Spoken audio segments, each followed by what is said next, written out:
기쁨에게 오신 모든 분들을 주님의 이름으로 환영합니다. 이 시간 우리 조용히 기도하시면서 하나님 앞으로 나아가겠습니다. 앞에서 가고 뒤에서 따르는 자들이 소리 지르되 호산나 찬송하리로다. 주의 이름으로 오시는 이여 찬송하리로다. 오는 우리 조상 다윗의 나라여 가장 높은 곳에서 호산나 하더라. 호산나 만왕의 왕으로 오신 주님을 찬양합니다. 그 옛날 이스라엘 백성들이 종려나무 가지를 흔들며 예수님을 환영하듯이 저희들도 온 몸과 마음으로 기뻐 찬양하며 주님을 영접하나이다. 주 예수님, 낮고 천한 우리에게 다가오셔서 우리의 몸과 마음과 삶을 다스려 주옵소서. 십자가를 향해 용감하게 나아가는 예수님을 본받아 우리도 진리와 복음을 위해 용감하게 나아가게 하시고 나귀를 타신 주님의 겸손한 모습을 따라서 우리도 서로 섬기며 살게 해 주옵소서. 오늘도 주님의 발자취를 따라 찬송하며 따르기를 원하오며 예수님의 이름으로 기도드립니다. 아멘.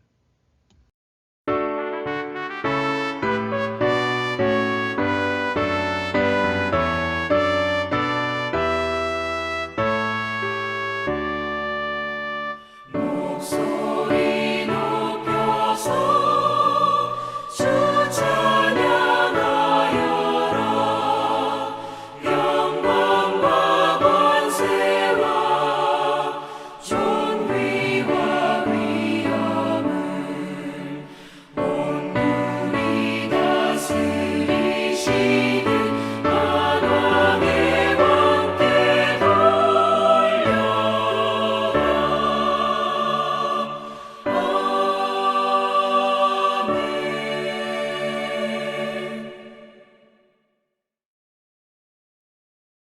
사도신경으로 우리의 신앙 함께 고백하겠습니다.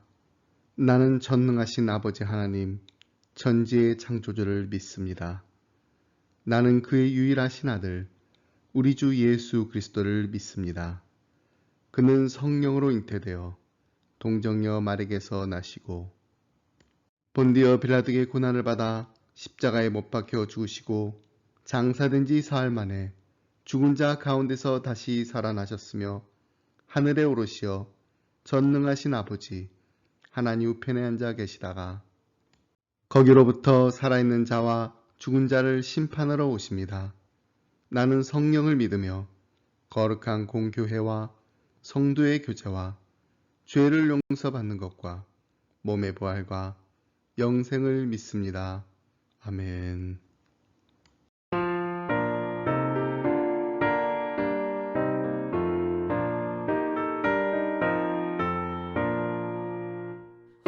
호산나 호산나 나 노래 부른다. 수많은 아이들이 즐거운 노래로 그 품에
오늘 함께 나눈 말씀은 누가복음 22장 39절로 46절 말씀입니다.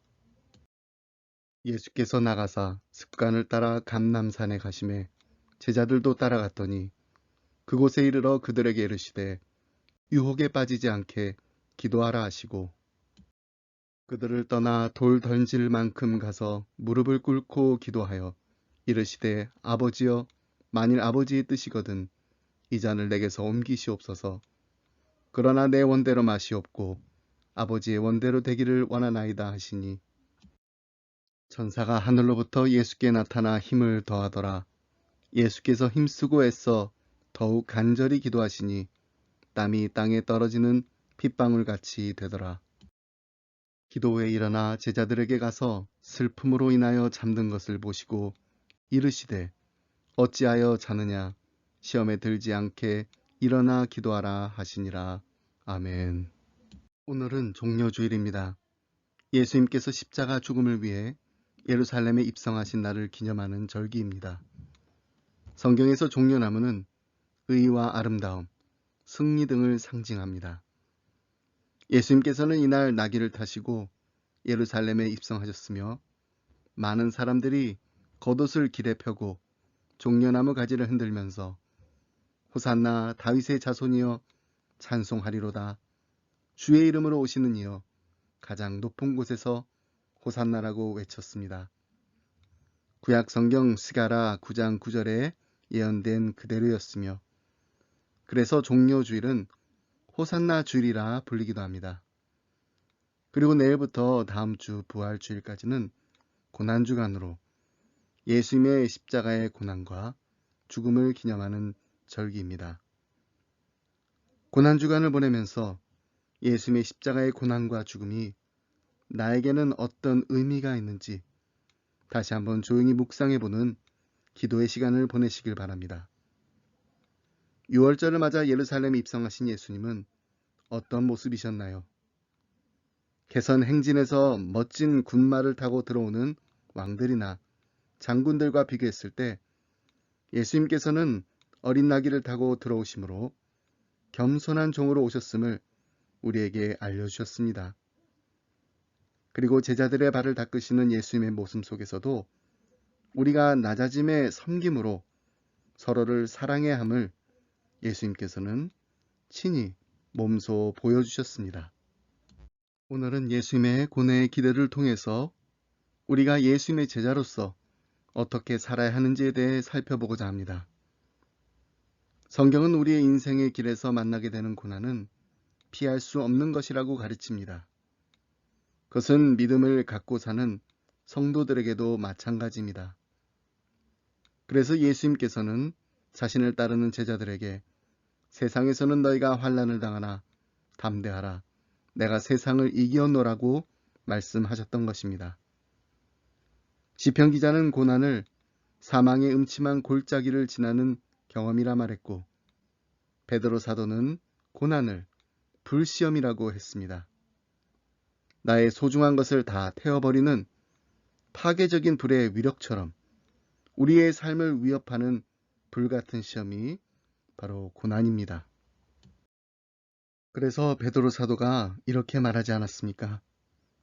사랑하는 자들아, 너희를 연단하려고 오는 불시험을 이상한 일 당하는 것 같이 이상히 여기지 말고 오히려 너희가 그리스도의 고난에 참여하는 것으로 즐거워하라.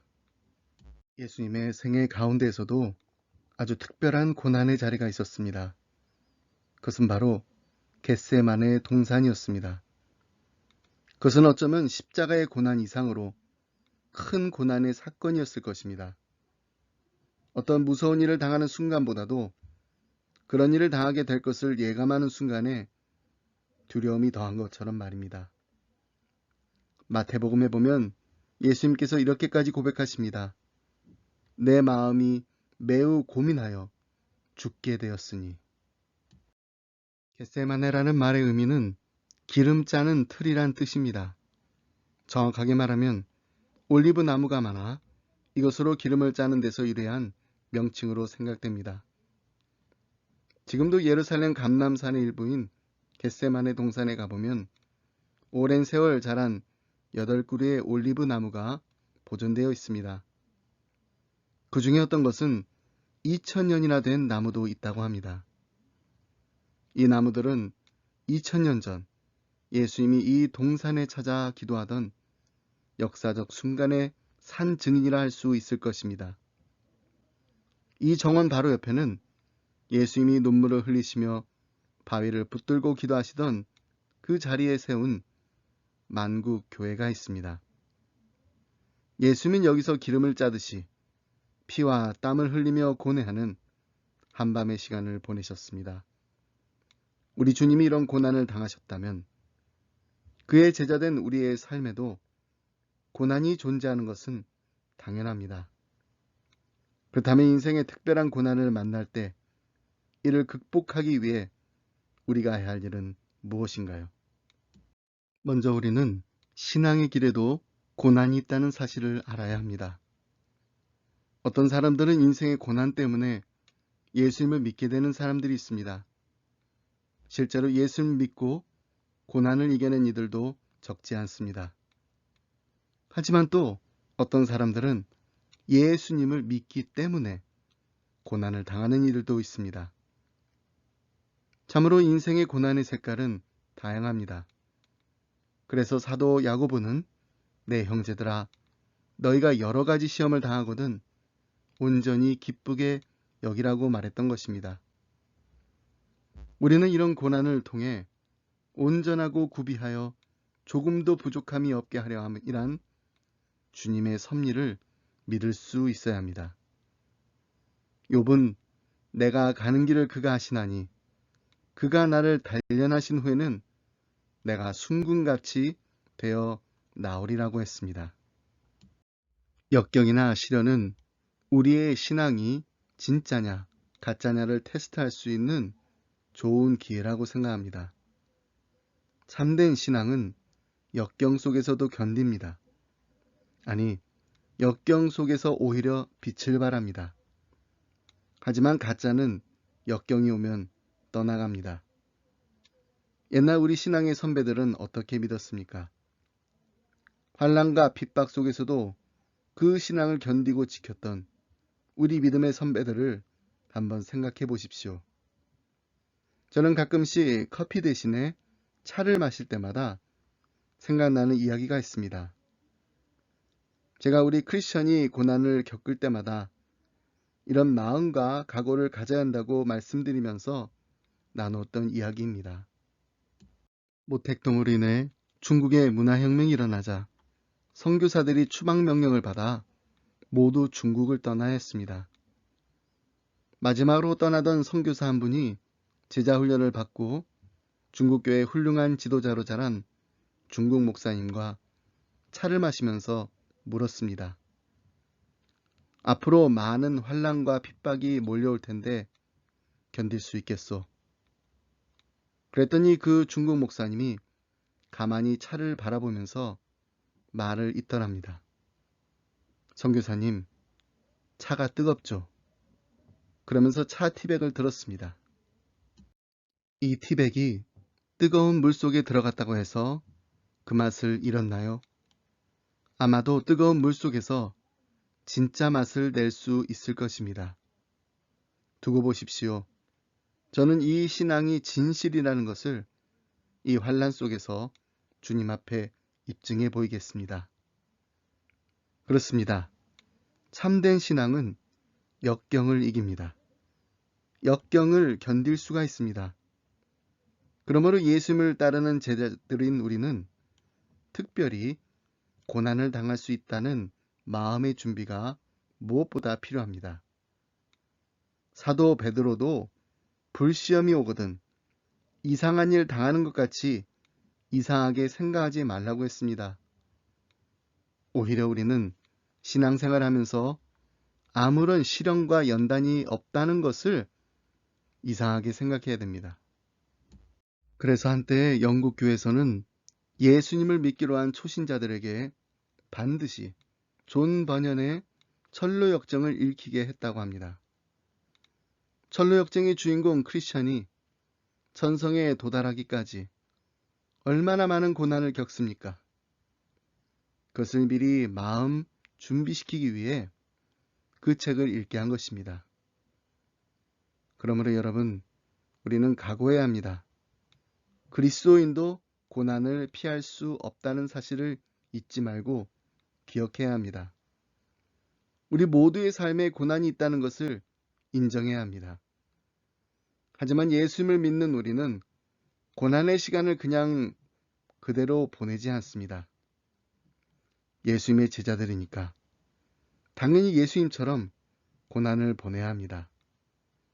그렇다면 예수님께서는 어떻게 고난을 극복하셨나요? 우리도 예수님처럼 특별한 시간에 특별한 기도를 해야 합니다. 사도 야고보는 우리 성도들이 고난을 만날 때 해야 할 일을 가르칩니다. 너희 중에 고난당하는 자가 있느냐? 그는 기도할 것이요. 그래서 고난은 기도의 초대장이라는 말이 있습니다. 그러므로 특별한 고난은 특별한 기도의 초대장입니다. 겟세마네 동산에서 예수님은 한 번의 기도가 아닌 세 차례에 걸친 아주 특별한 기도를 하십니다.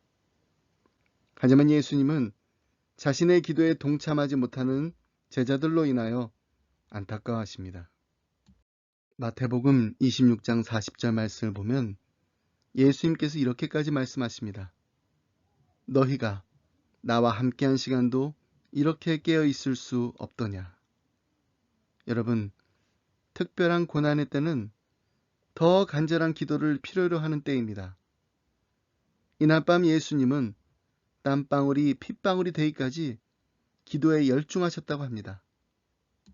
44절 말씀입니다. 예수께서 힘쓰고 애써 더욱 간절히 기도하시니 땀이 땅에 떨어지는 핏방울같이 되더라. 그러나 예수님의 제자들은 불과 1시간도 예수님과 함께 기도하지 못했습니다. 그 원인은 다양하게 진단될 수 있습니다. 육체적으로 너무 피곤했던 탓도 있을 것입니다.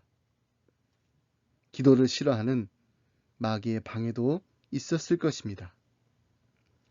예수님의 경고의 말씀을 진지하게 수용하지 못한 원인도 있었습니다. 예수님께서는 분명히 시험에 들지 않게 깨어 기도하라고 제자들에게 말씀하셨는데도 말입니다. 그러나 무엇보다도 가장 중요한 원인은 제자들에게는 아직도 기도가 습관화되지 못한 이유도 있습니다. 예수님께서는 공생의 기간 동안 수많은 사람들을 만나시고 가르치시고 병을 고치셨습니다. 하지만 매일같이 새벽이면 일어나셔서 기도하시는 것을 잊지 않으셨습니다. 이것이 날마다 예수님께서 하셨던 가장 중요한 하루의 일과였던 것입니다.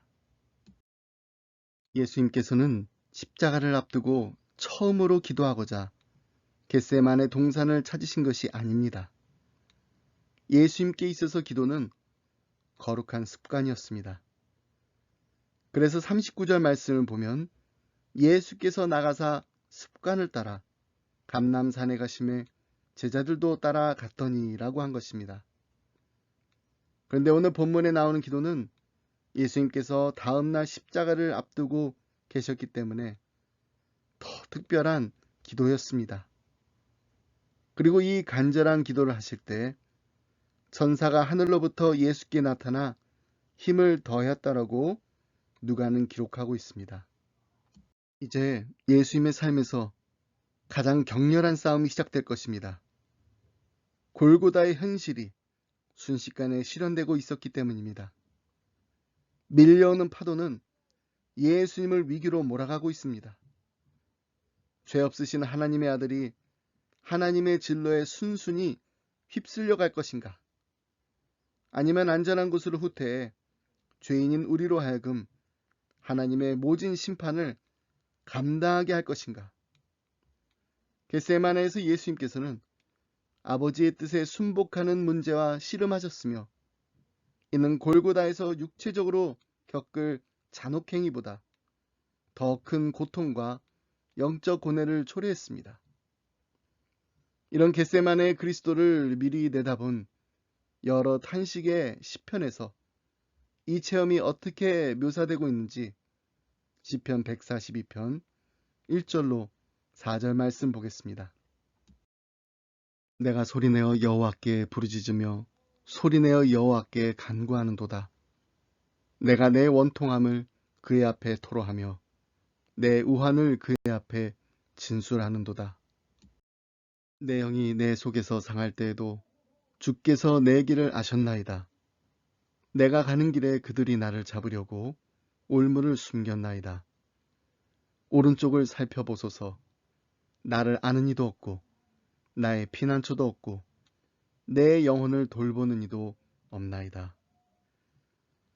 예수님께서 이런 슬픔을 견뎌내신 것은 위기의 순간에 큰 고독을 경험하셨기 때문입니다. 예수님께서는 제자들과 함께 기도하러 겟세마네 동산으로 올라가시면서 이렇게 말씀하십니다. 여기 머물러 깨어 있으라. 그렇습니다. 그리스도께서는 혼자이셔야 했습니다. 그리스도께서 정사와 권세를 상대로 벌이는 싸움은 그리스도의 몫이었기 때문입니다. 그러나 그 싸움이 그리스도만의 몫이라고 해서 홀로 슬픔에 잠겨 있는 그분에게 이 싸움이 수월한 것은 아니었습니다.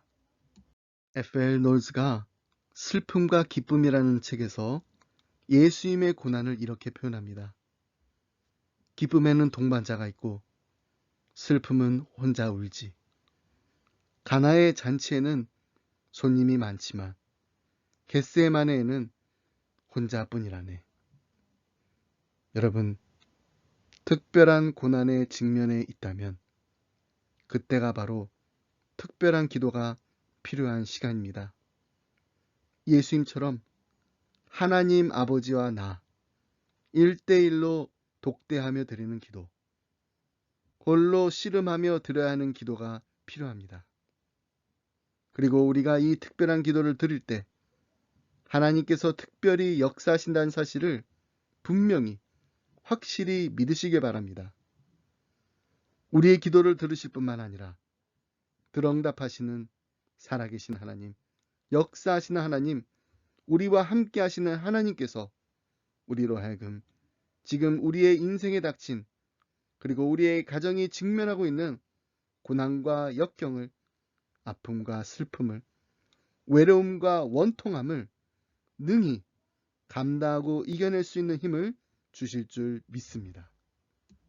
마지막으로 이제 우리가 기도하면서 가져야 할 자세는 무엇인지 예수님의 기도를 통해서 배워야 합니다. 그것은 바로 우리는 기도로 하나님의 뜻에 순종해야 한다는 것입니다. 겟세마네 동산에서 배우는 예수님의 기도의 가장 소중한 교훈은 우리의 기도가 단순히 우리의 소원을 관찰하기 위해 하는 것이 아니라는 사실입니다. 예수님께서 겟세마네 동산에서 기도하시던 그날 밤, 하나님께 드리던 기도의 절정에서 가장 위대한 기도를 하셨습니다. 그것은 바로 내 원대로 마옵시고 아버지의 원대로 되기를 원하나이다 라는 기도였습니다.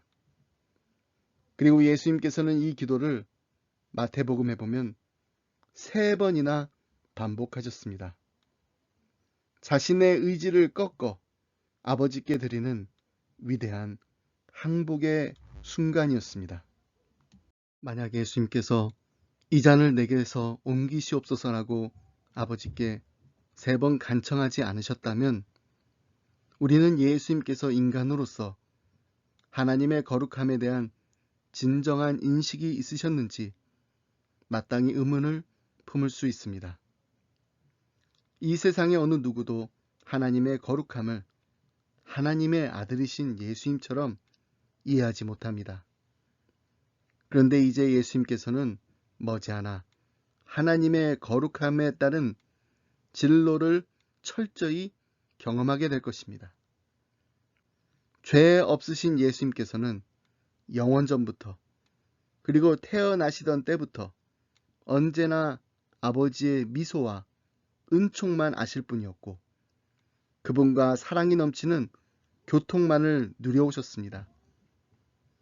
그런데 이제 그런 아버지께서 자신에게 등을 돌리실 것이라는 것을 전망하면서 어떻게 이 잔을 내게서 옮기시옵소서 라고 청하지 않을 수 있겠습니까? 그럼에도 불구하고 이 잔을 옮겨 달라고 하시는 예수님의 요청의 모든 내용은 아버지의 뜻이 이루어지길 원하나이다라는 말에 감싸여 있으며 이 간절한 기도가 바로 이사야 50장 5절을 성취한 말씀인 것입니다. 주 여호와께서 나의 귀를 여셨으므로 내가 거역하지도 아니하며 뒤로 물러가지도 아니하며 오직 하나님의 뜻에 순종하며 십자가 앞으로 나아가겠다는 것입니다.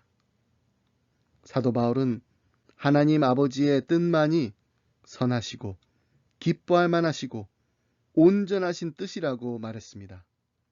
그래서 그는 너희는 이 세대를 본받지 말고 오직 마음을 새롭게 함으로 변화를 받아 하나님의 선하시고 기뻐하시고 온전하신 뜻이 무엇인지 분별하도록 하라고 말했습니다. 설교자 조지 트루엣은 가장 위대한 지식은 하나님의 뜻을 아는 것이고 가장 위대한 성취는 하나님의 뜻을 행하는 일이다라고 말했습니다. 그러므로 가장 위대한 기도는 하나님의 뜻을 찾는 것입니다. 그리고 가장 위대한 삶은 발견된 하나님의 뜻에 순종하는 것입니다. 그래서 우리가 항상 모일 때마다 주기도문을 하면서 뜻이 하늘에서 이루어진 것 같이 땅에서도 이루어지이다라고 기도하는 것입니다. 그러나 실제로는 어떻습니까? 우리는 하늘의 뜻, 하나님의 뜻보다는 내 뜻대로 모든 것이 이루어지기를 더 소망하며 살아갈 때가 많습니다. 저는 개척교회를 하면서 너무나도 감사한 것은 하나님께서 내 뜻대로가 아니라 하나님의 뜻대로 하나하나 이루어 가시는 것을 눈으로 보고 경험할 수 있다는 것입니다. 여러분 혹시 우리 기쁨의 교회가 저희 가정에서 예배를 드리다가 지금 예배드리는 이 장소로 오기까지 며칠을 기도하셨는지 기억하시는지요? 처음에 우리 40일을 함께 작정하고 기도하자고 했습니다. 40일 동안 열심히 구하고 찾고 두드렸습니다. 그런데 아무도 문을 열어주지 않았습니다. 그래서 또 40일을 함께 기도했습니다. 그리고 또 40일을 주일 예배를 드릴 장소를 찾기 위해 함께 기도했습니다. 40일 합심 기도를 매일 120일 동안 드렸습니다. 그러면서 방문했던 교회들만 해도 30교회가 넘었습니다. 직접 주일 일부 예배에 가서 참석도 해보고 이메일도 보내보고 직접 교회 오피스를 찾아가기도 했습니다. 이 교회를 빌렸으면 참 좋겠다라고 생각했던 교회들로부터 연락이 오지 않을 때는 저도 인간인지라 조금은 실망하는 마음이 들 수도 있었는데 그때마다 저와 제 아내는 하나님께서 가장 선한 곳으로 인도해 주실 것이라고 믿었기에 도대체 얼마나 좋은 장소를 주시려고 그러시나 기대하는 마음으로 한 주 한 주를 기도하면서 예배 장소를 찾았습니다. 그러다가 방문했던 교회 중에 저희 집에서 10분 거리에 있는 크로스포인트라는 교회를 방문하고 나서 많은 도전을 받았습니다. 그날도 교회 오피스에 들렀다가 목사님은 만날 수 없어 건물 관리 담당자 비즈니스 카드만 받아오게 되었는데 나오면서 크로스포인트 교회가 지난 20년간 지내온 발자취가 담긴 게시판을 보게 되었습니다. 1995년에 7가정으로 시작해서 가정에서 예배를 드리고 1998년부터는 지역에 있는 초등학교, 고등학교를 빌려 예배를 드린 뒤 2000년에 드디어 교회 건물을 구입하게 되어 350명의 교인들과 헌당 예배를 드리게 됐다는 이야기가 담긴 게시판이었습니다. 2011년부터는 목사님 한 분과 75명의 리더들이 스프링 브랜치에서 새롭게 개척을 시작했고 계속해서 예수님의 제자들로서 세상에 소망을 전하고 나눈 일에 힘쓰고 있습니다. 여러분, 제가 우리 이 교회의 역사에 대해 말씀드린 것은 우리 기쁨의 교회도 하나님의 인도하심에 따라 하나님이 계획하시는 대로 하나님께서 이끄시는 대로 하나님께서 원하시는 대로 모든 일들이 하나하나 다 이루어졌습니다. 라고 고백할 수 있는 교회가 되길 원하기 때문입니다. 내 뜻대로 마옵시고 아버지의 뜻대로 되기를 원한다는 기도 정말 하기 어렵습니다. 하지만 우리가 기도를 하는 이유가 무엇인가요? 내 뜻대로 되지 않고 아버지의 뜻대로 되기를 원해서 그래서 기도하는 거 아닙니까? 우리의 기도가 오직 하나님의 뜻이 이루어지기를 기도해야 합니다. 다시 말해서 하나님의 뜻에 내 뜻을 맞춰야 하는 것입니다. 줄을 잡아당기면 앞으로 나아가는 배가 있습니다. 배에 줄을 메어놓고 그 줄을 잡아당기면 배가 건너편으로 건너가는 것입니다. 그때 줄을 잡아당기는 사람의 눈에는 저 건너편 언덕과 선착장이 마치 자기에게로 다가오는 듯 보입니다. 그러나 실상은 내가 탄 배가 건너편으로 가고 있는 것입니다. 우리의 기도가 바로 이런 원리입니다. 하나님이 나에게 가까이 오시고 내 말을 들으시도록 하나님을 나에게 껴맞추는 것이 기도가 아닙니다. 내가 기도의 줄을 잡아당길 때 하나님께로 점점 더 가까이 가는 것입니다. 내 뜻이 아니라 하나님의 뜻을 찾고 하나님의 뜻대로 살기 위해서 기도를 하는 것입니다. 이와 같은 기도의 모범을 보여주신 이가 바로 예수님이십니다. 예수님께서는 완전한 하나님이시지만 또한 완전한 인성을 지니신 분이시기에 십자가의 죽음에 대한 두려움을 지니고 계셨습니다. 그래서 할 수만 있다면 그 죽음을 피할 수 있게 해주시기를 기원했었습니다. 그러나 결국은 하나님 아버지의 뜻을 이루시고자 아버지의 원대로 되기를 원하나이다. 기도를 맺으셨습니다. 이와 같은 기도가 하나님이 기뻐하시는 기도입니다. 그리고 믿음이 온전한 성도들이 드리는 참된 기도인 것입니다. 말씀했습니다. 기도의 최종 목적지는 하나님의 귀다. 찰스 스펄전 목사님의 말입니다. 최종 목적지에 이르는 길은 하나뿐입니다. 인내하며 계속해서 하나님을 기다려야 합니다.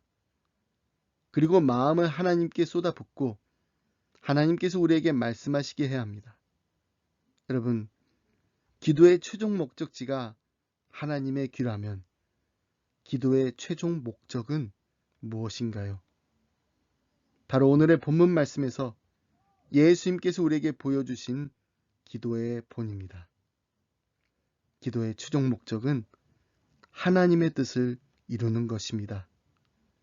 우리의 목적을 위해 드리는 기도가 아닌 하나님의 뜻을 구하는 기도를 드리는 고난 주간을 보내시길 주님의 이름으로 축복합니다. 하나님 아버지 감사합니다.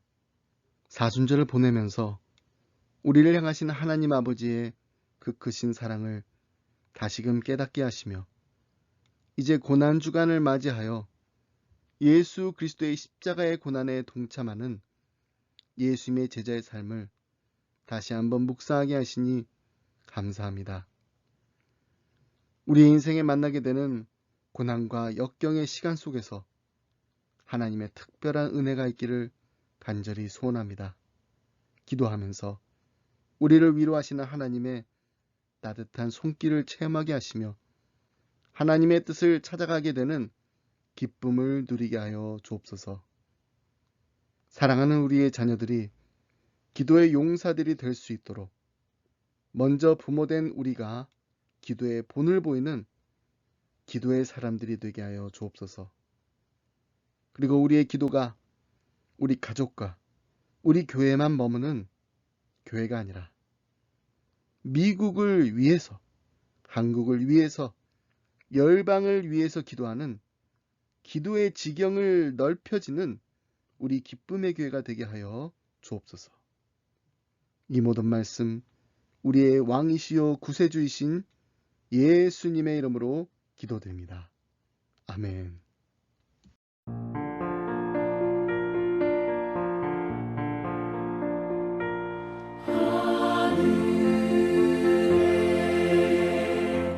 계신 아버지 이름 거룩하사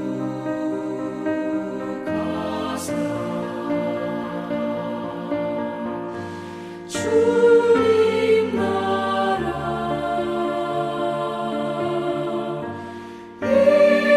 임하시고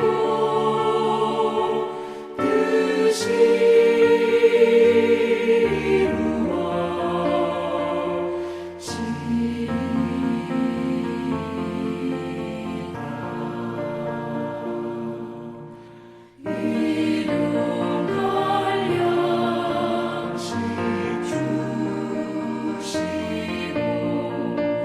우리들의 큰 죄 다 용서하옵시고 또 시험에 들게 마시고 악에서 구원하소서. 내게 주의 나라 주의 권세 주의 영광 영원히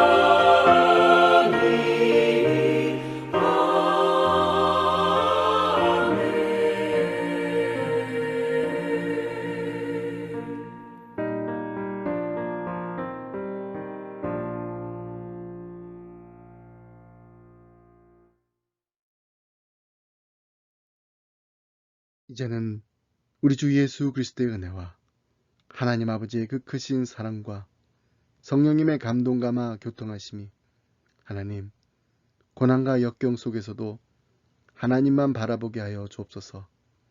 하나님께 기도하게 하여 주옵소서. 하나님의 음성 듣게 하여 주옵소서. 하나님의 뜻을 찾게 하여 주옵소서.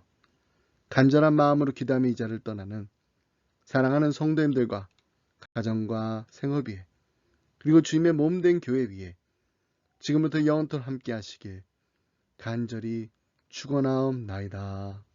아멘.